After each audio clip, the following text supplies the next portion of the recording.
La chute de Satan est décrite symboliquement en Ésaïe 14, 12, 14 et Ézéchiel 28, 12, 18.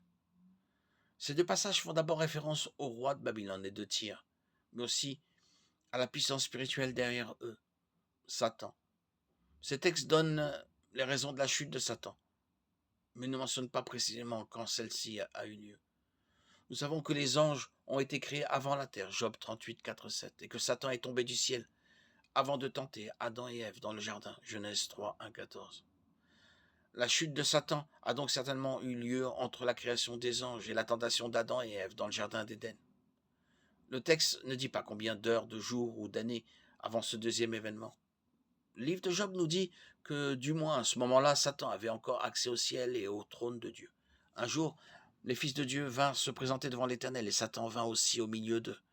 L'Éternel dit à Satan, « D'où viens-tu » Satan répondit à l'Éternel, « De parcourir la terre et de m'y promener. » Job 1, 6, 7. À ce moment-là, Satan était apparemment encore libre de ses mouvements entre la terre et le ciel.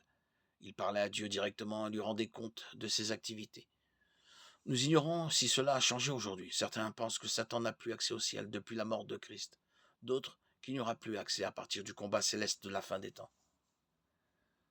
La question est, pourquoi Satan est-il tombé du ciel? Par orgueil. Il voulait être Dieu, non son serviteur. Remarquez le nombre d'affirmations faites au futur à la première personne en Ésaïe 14, 12, 15. Ézéchiel 28, 12, 15 décrit Satan comme un ange d'une très grande beauté. Il était probablement le plus élevé des anges, le chérubin oint, le plus beau de toutes les créatures de Dieu. Mais cela ne lui suffisait pas.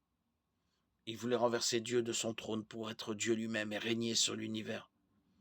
Il est intéressant de constater que c'est exactement l'objet de la tentation par laquelle il fait chuter Adam et Ève dans le jardin d'Éden. Genèse 3, 1, 15. Comment est-il tombé du ciel? En fait, l'idée de chute n'est pas appropriée. Il serait beaucoup plus exact de dire que Dieu l'en a chassé. Ésaïe 14, 15. Ézéchiel 28, 16, 17. Satan n'est pas tombé du ciel.